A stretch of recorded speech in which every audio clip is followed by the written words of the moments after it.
Hey there. I just delivered my first speech on the international speaking circuit. I'm Belle from The Root Cause, and I have long been passionate about children's health, but have been looking, how do I break out of the Australian market and share my passion with more of the world? Now, I would never have had the courage or the know-how how to craft a 15-minute talk, which is what I want to do, a TED Talk, without the support of the amazing Laurie-Ann.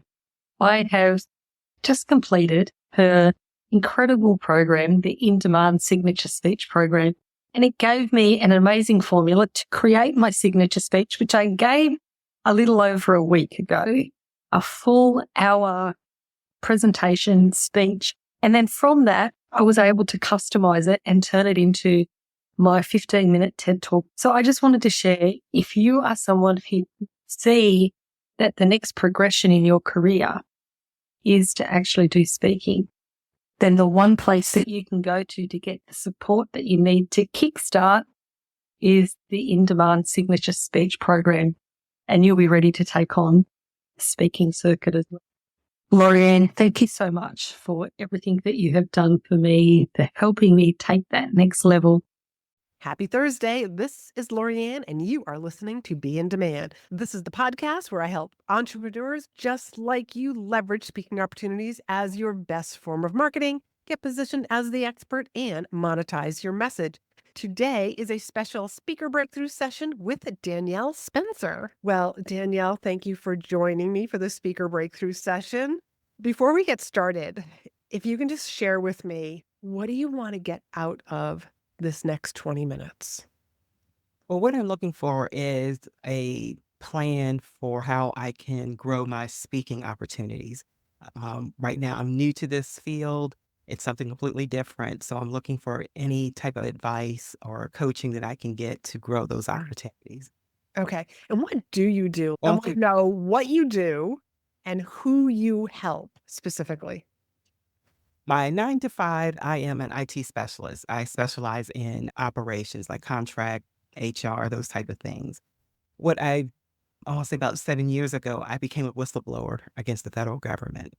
And so that experience opened my eyes to a lot of behaviors that I had never seen before or actually seen in operation. And I documented those experiences in my book series.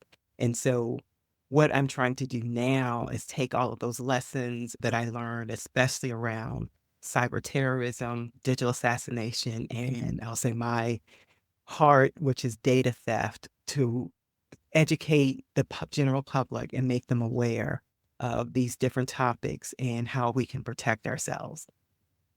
Okay. So when you say data theft, what specifically does that mean? I'll say Danielle's definition is someone who's in a trusted position. And a trusted position is someone whose job it is to have access to your data, and they misuse their position. So it could be someone who works in a doctor's office, and by the nature of their job, they have access to your medical records. But for some reason, they misuse their position, either, an outside entity offers them money or something of material uh, significance, and they share your medical records with them, or they're just do something that has no ill intent, just curiosity. They want to know what's going on with your medical bill, your medical situation. So they misuse their position. So that's the type of thing. Interesting.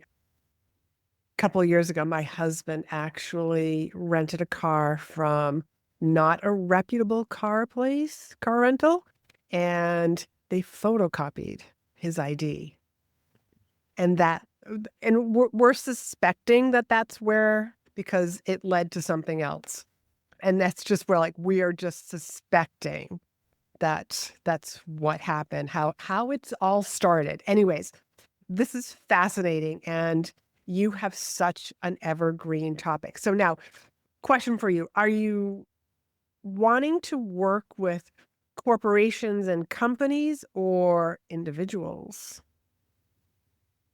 I would say what my goal or what I would like to do would be both. From the corporation standpoint, mostly it's the corporations who have these employees, who have these job descriptions. So if from their perspective, we can get them to look at data theft, implement policies that help them to capture when it has occurred, and get them to be more forthcoming with notifying people of having repercussions for when the people have those actions. That'll help lessen it. From a individual perspective, getting people to know what it is, so that if someone asks for your ID, like what happened, and they're photocopying it, you can stop and ask questions. What are you doing that for? What are you going to do with that information? How is it going to be secured? You'll have, know what types of questions to ask, and then look for certain behaviors or instances afterwards that might indicate that your data was misused. So Okay. if possible, I would like both tracks. Okay. I totally understand why you want to help both. I'm going to tell you to go the corporate route because corporations have money and it is something that they need in order to protect themselves. They need to educate their employees. So these people are more likely, corporations are more likely to pay you to come in and educate versus trying to find an audience of regular everyday people who are like, oh yeah, I want to make sure I'm never a victim of data theft.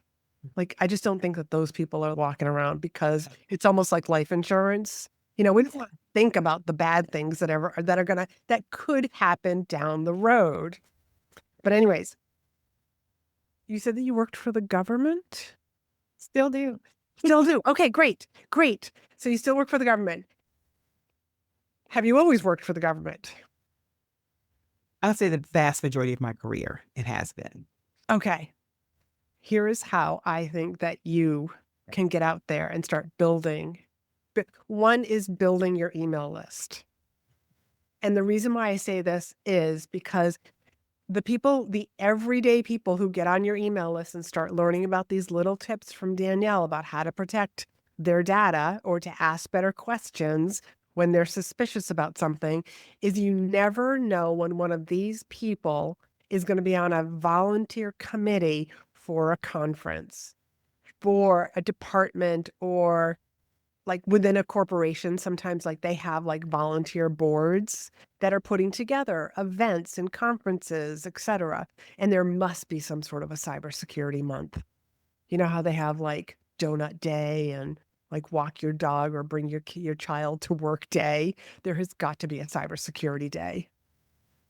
Yes. Yeah, even a month, I'm sure. So get that on your radar. Build your email list, because I cannot tell you how many times I have gotten an email from somebody that said somebody on our committee is on your email list because they've seen you speak. We'd like to hire you. We'd like to bring you into our organization, our company to speak.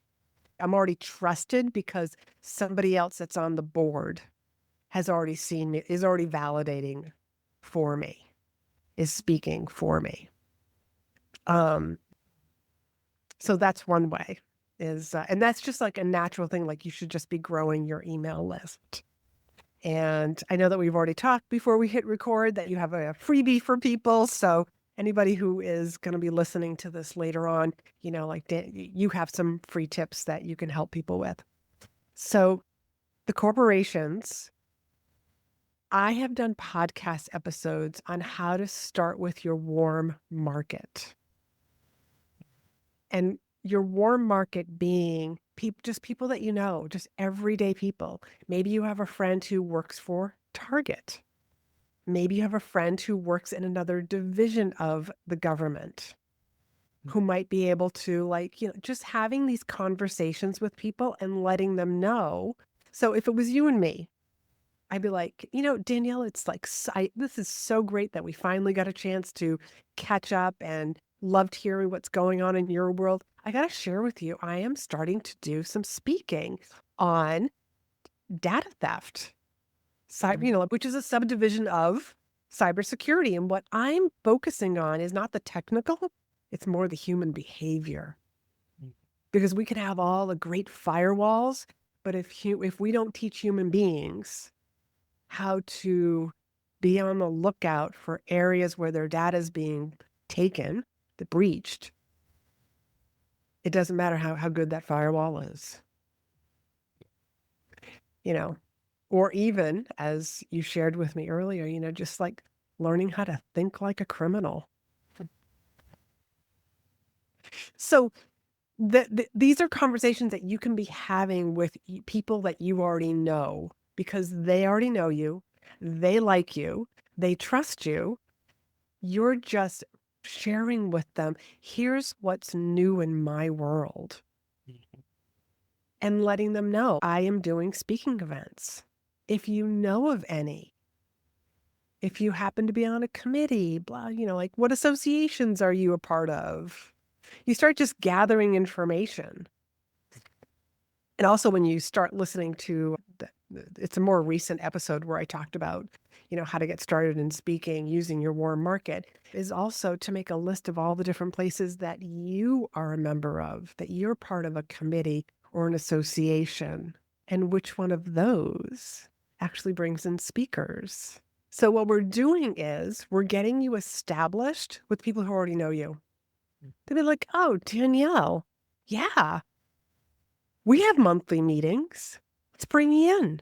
Rotaries is another fantastic organization. It's a civic organization, and they have meetings every single week. And if you go to Rotary International, you can type in your zip code, and a list of all the different Rotaries will come up.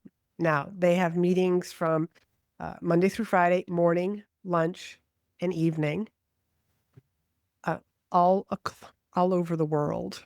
These are not paid positions, okay? But it is going to be like a 20-minute talk. And if they really like your topic, they might even say, because this has happened to me, we're going to give you 30 minutes. You are speaking to a room full of business owners, people that are in leadership positions in companies. So if you pick the right Rotaries, you'll be speaking to the right people who could bring you in. And it's a great way to build your email list too. Okay. So I've just given you a bunch of ideas. What questions do you have? As far as like building an email list, because I haven't even started, I never did that. Is it something like you build it, but you like have like a certain cadence of which you reach out to these individuals to try to stay in touch? Yes. Okay. Yes. Definitely. You're building a relationship with people.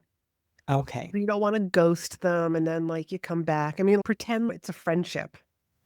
Because that's the way I look at it. Every single human being that is on my email list, they hear from me once a week. Oh, okay. Okay. Now, if once a week is tough for you to do because you do have a full-time gig, that maybe it's every other week. You have to decide. And as you're building your email list, but also building your, like, I'm corresponding with these people, that's a muscle. It's a skill. It's a practice. But it doesn't have to be that hard either. And I'm sure you are on people's email list yourself. Yes, actually, when you say that, yes, I am. Yeah. So look at some of those emails and like, which ones are you always reading? Which emails do you always open up or frequently open up? Which ones are you deleting before you even take a look at them? What is it about this person and their email that I'm ignoring? I'm always intrigued by. I always open it up. Okay.